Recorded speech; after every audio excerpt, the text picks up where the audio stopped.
Hello everybody, welcome in the 7th and the last episode of the second season of Searching for the Slavic Soul. Today we will continue the topic we started to explore in the last episode, namely the topic of stories which are being told by humans to explain their life, their place in the world, and to explain the world itself. These stories are a part of every culture and every human who ever lived long enough to participate in any culture have been exposed to such stories. In the last episode, I argued that the stories you tell yourself are 100% incompatible with the stories told by Slavic pagan culture. I gave some examples of stories told by Slavic pagans, including superficially Christianized Slavic pagans. But giving the examples, I focused on showing you how incompatible with Slavic paganism are the stories you tell yourself. Today, however, I want to focus on the stories that we, the Slavic pagans, tell ourselves. And I do make the distinction between you and us very clearly and on purpose. Mostly because it is an undeniable distinction, but also I'm making the distinction to make one thing abundantly clear. Slavic paganism is divisive. It is exclusive, as in it excludes stuff. It discriminates, as in it considers some groups of people more worthy than others. And also Slavic paganism divides. It divides into us and them, into correct and incorrect, or into acceptable and not acceptable. So, as a side note, it is a very useful rule of thumb to consider as BS any publication or group, or as it's called nowadays, community, which claims to be at the same time Slavic pagan and inclusive. There is no such a thing as an inclusive Slavic paganism because Slavic paganism divides the world into, for example, family, about which any Slavic pagan is supposed to care, and which any Slavic pagan is expected to put first. And then it divides the world into anything that is not family. So pretty much the whole rest of the world. And this whole rest of the world is something that any Slavic pagan is not supposed to put first, and about which any Slavic pagan is expected to care only if this particular element of the rest of the world affects or is otherwise pertinent to the well-being and the future of his or her own family. To illustrate this point, let me take you back to Byliny and the story of Ilya Muromiec. If you listened to the last episode, you should remember that Ilya Muromiec was involved in defending Kiev from invasion of a golden horde of Mongols. He asked 12 other Bogatiry, so the heroes of Byliny, to help him to save Kiev, but the Bogatiry, among them Samson, Ilya's godfather, they refused to help because they had nothing to do, no relation whatsoever with Kiev and its ruler Kniaz Vladimir, to whom Ilya Muromiec swore his services. But there is more to the story, since as it's told in Byliny, Ilya Muromiec, despite no help from the Bogatiry, went on to fight the golden horde of Mongols. And as he was fighting with the Mongols, he got in serious trouble because the Mongols caught him and took him to Tsar Kalin. Ilya managed to escape, but then he realized that his time is nigh and he decided to call upon Samson, his godfather, not to help Kiev, but to help him.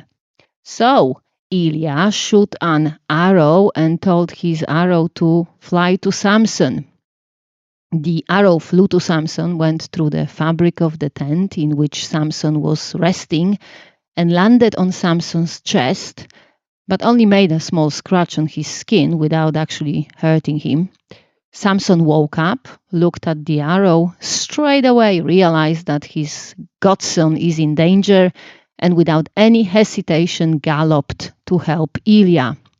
And the other Bogatiry galloped with him, and then they proceeded not only to save Ilya, but to save Kiev.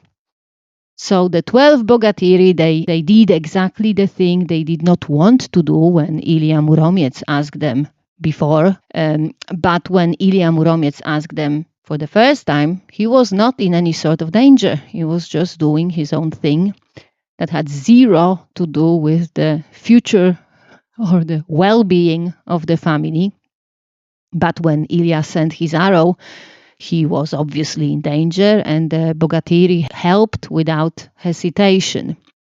Because for Bogatiri, Samson was their brother, and Ilya was a godson of Samson. So because Ilya's life was in danger, through that, the cause of Kiev suddenly went from the category of the rest of the world to the category of family mare.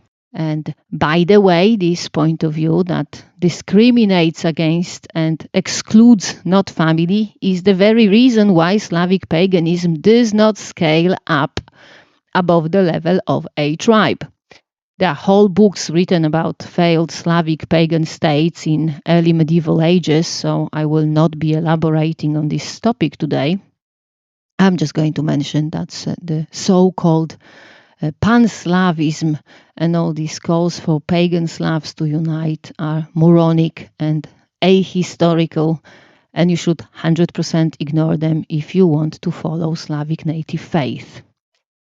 But if you want to follow Slavic native faith, you should 100% listen to the stories that we, the Slavic pagans, tell and have been telling for hundreds of years.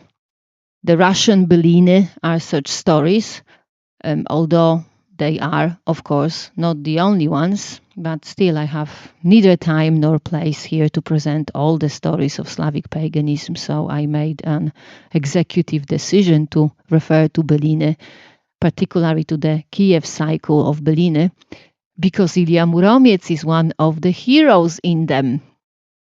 Obviously, there are other heroes in Byliny, but I focus on Ilya Muromets because he suffered a serious case of failure to thrive, which, in my opinion, is very relevant for aspiring modern Slavic pagans, particularly in the West.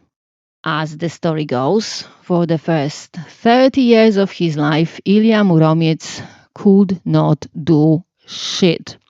He literally would sit in the house while his parents and his siblings worked in the field. It is said that he could use neither hand nor feet, but he could speak, and obviously must have been able to eat and fulfill other physiological needs. It is incomprehensible to anyone familiar with Slavic tradition why his parents continued to provide for him and did not, like any respectable Slavic pagan parents, why they didn't put Ilya through appropriate anti-demonic ritual to get rid of demons that made Ilya so lazy and useless. It is simply incomprehensible why these parents, Ilya's parents, why they uncritically believed what their son claimed to be, why they, for 30 years, continued to enable his deluded, self-proclaimed state of disability, instead of seeing who he really is and push him to become who he was meant to be. But the fact that it is incomprehensible seems to be the point of this story, because any story preserved by generations in purely oral tradition is an important story, making an important point that is very relevant to the culture on which this story is a part. So, Ilya's parents had several children, and all the children, with exception of Ilya, had to work and contribute to providing for the family. It is not explained why Ilya was allowed to remain a freeloader for 30 years, but it is very clearly explained what made him move his ass and do something constructive with his life. And actually it's not what, but who.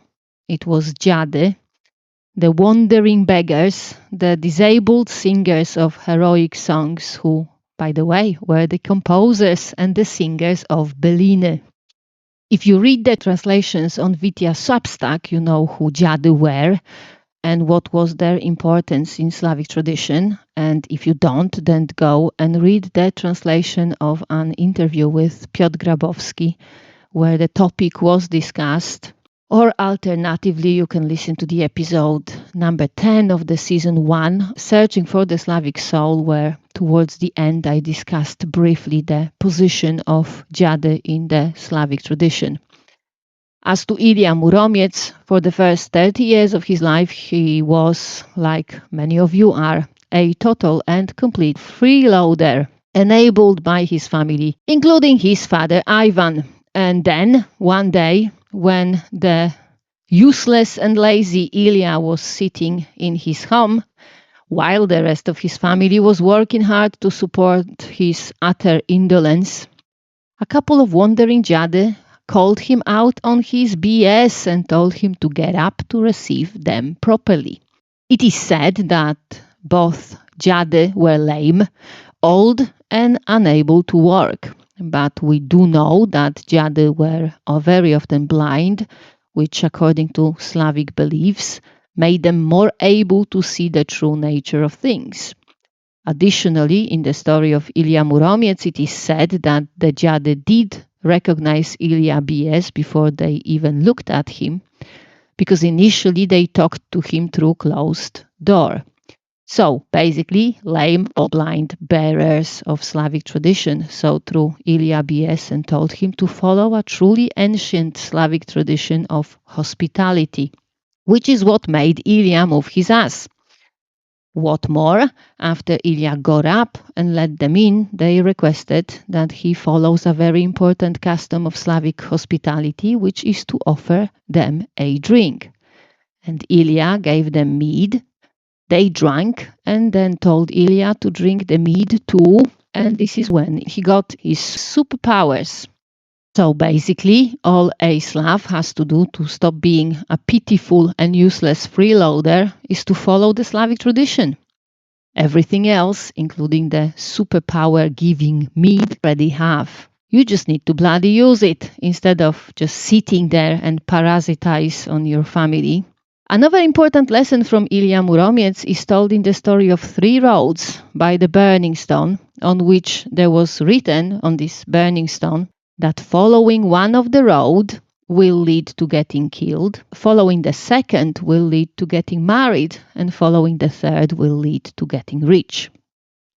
And the absolutely beautiful thing is that Ilya, at this stage of the story, fully fledged Slavic hero, chose the road that led to getting killed, which is just such a simple way of showing what's important in the Slavic tradition. It is important to live a life, not an illusion or a dream, because the one and only 100% universal thing that you have to be in order to get killed is to be alive. The only road that ends in death is the road of life. If the goal at the end of the road you choose, is to get married, you are not living.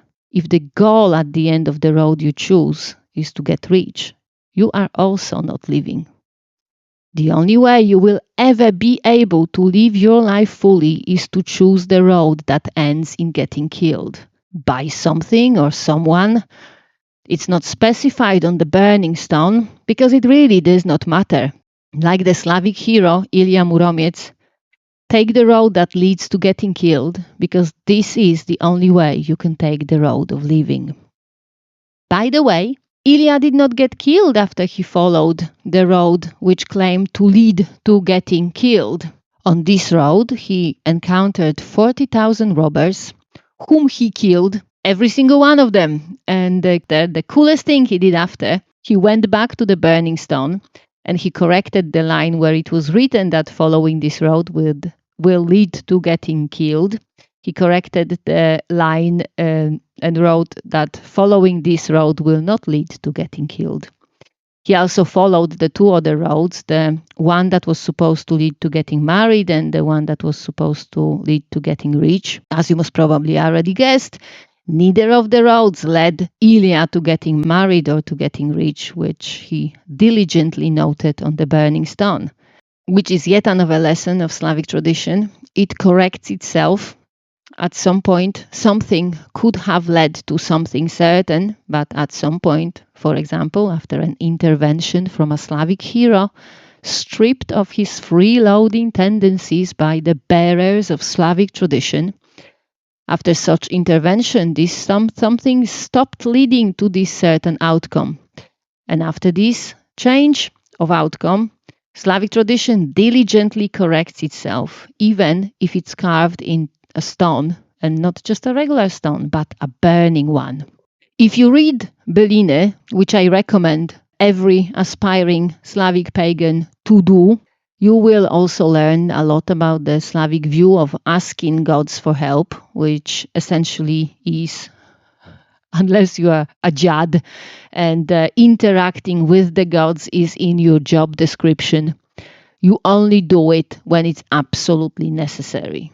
This view is also expressed in nearly universal Slavic proverb, which goes Jak trwoga to do Boga, which means that you reach to God only when in fear or in desperation.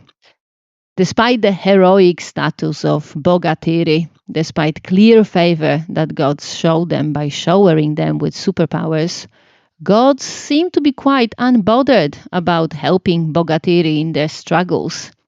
And Bogatыri also do not seem to be very keen on asking gods for help. In the oldest cycles of Byliny, pretty much the only help Bogatыri get is help from their family, from other Bogatыri, as well as, last but not least, help from their horses or other animals, which obviously represent protective spirits. From time to time, help is given by dziady, who share their wisdom with the heroes of Byliny, but help is not given by gods. What more, gods do not speak to Bogatыri, most certainly not directly. They might be a prophetic dream, usually dreamed by a wife or a mother, and this dream warns the hero about some upcoming danger, but that's pretty much it. And in majority, if not all of cases of such dreams, the only thing that can be said is that a dream like that is a supernatural intervention, but there would be zero evidence of divine intervention from the gods, since dreams like that can also be sent by ancestors or by protective spirits. So if you ever think that a Slavic god is talking to you, you can rest assured that it is 100% a delusion which you must not entertain, because if Slavic gods did not speak to Bogatыri, they most certainly will not be speaking to you. And this is how we get to the basics of how a Slavic pagan should relate to Slavic gods, which is a topic I have been promising to discuss since, I think, 2 episodes ago. And the basics are your relation to Slavic gods should be exclusively unilateral, with you worshipping them and not expecting absolutely anything in return. Slavic gods do not love you, do not care about you, and have zero need of altars, temples, or whatever you Christianized morons think they need. There is a very good reason why in the most famous Slavic pagan temple in Arkona, only the żercas were allowed to enter the space in which the statue of Świętowit stood. And even żercas could not breathe in the presence of Świętowit. There is also a very good reason why after the fall of the temple of Trzygłów in Wolin, the statue of Trzygłów, which was saved from the temple, was kept inside of a trunk of a large tree, wrapped in a blanket, and nobody was allowed to see it. The only form of worship that was allowed was from as Ebo described it, a prudent distance, and sacrifices were made through a small hole in the trunk of the tree. And now, the description of the temple in Arcona, written down by Saxo Grammaticus in Gesta Danorum in the 12th century, is the longest known text about the beliefs of the pre-Christian pagan Slavs. Life of Saint Otto, written by Ebo, also in the 12th century. This is the text in which there is the description of the way the statue of Trzygłów was hidden. These texts are the original sources written by people who actually were present when the cult of Slavic gods was taking place. These chronicles literally walk among the pre-Christian pagan Slavs. They talked to them. They saw them with their very eyes. And they are telling us that pre-Christian pagan Slavs did not worship the Slavic gods in their houses, that they could not touch statues of Slavic gods, that even žercas, whose job description was to interact with the Slavic gods, that even žercas could not breathe in the same space where a statue of one of the Slavic gods stood. And you morons, claiming to follow Slavic native faith, you build altars for Slavic gods in your bloody front room. You put statues of Slavic gods on these altars and then put the pictures of these altars and these statues on bloody Instagram. I do not even have words to describe the abysmal levels of your Christianized delusion. What's wrong with you people? How can you be so stupid? How can you be so ignorant? Both Ebo and Saxo's chronicles, translated into English, are available for free online. You can read these texts on bloody Wikipedia. I mean, there is no way you can have anything to do with Slavic paganism and not have read these sources. Yet, you act like you either have not read them or have not understood what you read. I mean, yeah, illiteracy, either primary or acquired, could explain the modern trend of front room altars for Slavic gods. So maybe you're just illiterate. Hopefully you are. Because the alternative explanation is that you either suffer from a severe cognitive decline and are completely unable to think on the most basic level, or that you proclaim yourself to be followers of Slavic native faith without familiarizing yourself with the absolutely most basic sources about this religion. And both of these options are so much worse than illiteracy. At least illiteracy can be fixed. Stupidity, sadly, is not curable. So, to summarize, the basics of how Slavic pagans should relate to Slavic gods are: 1. Their relation is unilateral, consisting of you worshipping Slavic gods and not expecting anything in return. And 2. Do not worship Slavic gods in your own house. I would argue that worship of Slavic gods should not take place indoors at all, since outside of heavily influenced by Christianity Polabian Slavdom, there is zero evidence of any indoor worship of Slavic gods. Outside of the Polabian region, every single Slavic temple was an outdoor open space with no roof and no walls. In majority of cases, there was even no statue there. There was just a place to make sacrifice, which were either burned or put into the ground or into the water. There was a tree or a stone or a river or lake, and that's it. No walls, no roofs, no indoors of any kind. Just space in nature, separated out and considered holy.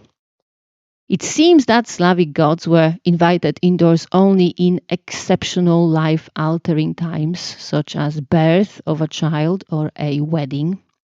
And other than that, indoors was for family, ancestors, and household protective spirits. The domain of Slavic gods was outdoor and outdoor only. If you read the translation of Witia substack, you also already know that, which is the third point on the list of the basics of worship of Slavic gods. So you already know that if you want to pray to Slavic gods, you should do it in the morning, ideally at the time of sunrise. You should welcome the sun, seen by our pagan ancestors as either a god or one of the manifestation of a god or gods. You should thank the sun for bringing light and warmth and then get on with your day. Such time of praying is also supported by Byliny, where it is said that, for example, Alosha Popovich, on the day of fighting the serpent Tugarin, he woke up and then proceeded to turn to the east to pray to God. As to the names, domains, particulars of worship and the nature of Slavic gods, we really do not know much. I will be publishing more translations on Witia Substack to present the ongoing discussion on these topics, so you can see for yourself how misguided and frankly unfounded is proclaiming oneself as a devout of Veles or Mokosh or some other allegedly ancient Slavic gods. All sorts of online guides to theology of Slavic paganism are made up BS and 100% fake lore. But one thing we know for sure is that pre-Christian Slavic pagans did consider everything as a gift from gods. Literally everything. They were grateful for the sunrise, they were grateful for the rain, they were grateful for the earth, for everything. As I mentioned, I think 2 episodes ago, they were grateful for the fruits of their own work, and they shared said fruits with the Slavic gods at the time of harvest. So the fourth point on the list of basics of worshipping Slavic gods is to be grateful for everything you have, regardless of whether it was given to you, or you get it yourself, or you made it yourself, putting blood and sweat into every moment of the creation of this item. Because the very core of Slavic paganism is that nothing is owed to you. Nothing belongs to you unless you can get it and keep it. You do not matter. You do not have any value as an individual. The only value you have is as a member of your family, providing that your family is strong enough to grant you this value and providing that you are smart enough to recognize what's given to you. It's like Ilya Muromets. He had everything he needed to become a Slavic hero. He had his body that he could not be bothered to use.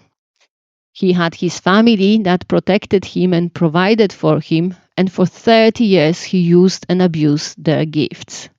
The mead that gave him his superpowers, it was there the whole time. He just could not be bothered to get up from his ass and drink it. Even the Slavic tradition, the wisdom and keen sight of blind Dziady, it was there all the time. He did not have to wait for it to knock on his door. He could have just get up and find it himself. And that is applicable to you too. You've got your bodies, you've got your brains, you've got your families that gave you everything that you have. You can use your bodies and brains to go and find the Slavic tradition, to follow the road that ends in getting killed, to actually go out and live your life. But you choose to fool yourself, like the freeloader Ilya, you choose to believe and to make others believe that you can do stuff, that your life can be lived without any effort, without any fight or struggle, that you deserve things to be given to you, that you deserve to be a parasite on your family, that you can follow a road that ends in marriage or getting rich, and that anything else is some sort of injustice. Still, the stories that we, the Slavic pagans, tell ourselves, these stories tell you that it's never too late, that you can get up, let the dziady in, offer them mead and get you superpowers. It's all within your reach. Ilya Muromiec was a very old bogatyr. To give you a comparison, Wołch Wsiesławiewicz, the most famous of Bogatyri, had a drużyna of 29 heroes by the time he was 15 years old. Alosha Popovich, another Bogatyr from the Kiev cycle of Byliny, he could ride a horse and use various weapons literally just after he was born. So, as you see, Ilya was a really, really late bloomer. But he did bloom and he did thrive, and the story of his life has been told for hundreds of years. And you will bloom and you will thrive too. All you have to do is to let the wisdom of the Slavic tradition under your roof. And with this, hopefully, optimistic thought, I will leave you to go out and find the road of your life. Today's episode is the last episode of the second season of Searching for the Slavic Soul. So there will not be any homework for you other than practicing what you learned so far. Get rid of your ego. Stop thinking about yourself as about someone important and of value. Instead, find your depth in time, your family, your bloodline, and make sure you make it stronger for the next generations. Venerate your ancestors, cherish every member of your family, give your family all you have, and then find even more to give. Get rid of the malevolent demons that penetrated every aspect of your life. Build a defense system to keep the malevolent demons away from you and your family. Do your best to find your Dola and align yourself with her. Worship Slavic gods outdoors. Pray to them when the sun is rising and be grateful for everything. For everything they give you and everything they do not take away from you. And that's it. That is the basics of Slavic native faith. Those are your roots. Do with them whatever you want. As to the podcast, I am going to take a break for a couple of months and we'll be back with the season 3. Somewhere around March next year. The third season will be a several episode long summary of Kazimierz Moszyński, Kultura duchowa Słowian. So the spiritual culture of the Slavs. It's a publication that's widely regarded as a foundational text in Slavic studies, particularly in studies of Slavic beliefs and traditions. I might or might not translate some fragments of this book, but the 2 tomes about the spiritual culture of Slavs are like 1700 plus pages altogether. So obviously it's too much for me to translate. But I am planning to be thorough in summarizing it, so hopefully you will get the benefit of this amazing source. The break I'm going to take will be only a break in podcasting. I am planning to publish translation on Witia Substack, so do subscribe. The subscription is and will be always for free, although I am very grateful for your pledges to support Witia Substack. It does mean a lot. So that is for today and for the next couple of months. Thank you for listening, and we will speak again in a couple of months in the season 3 of Searching for the Slavic Soul. Sława.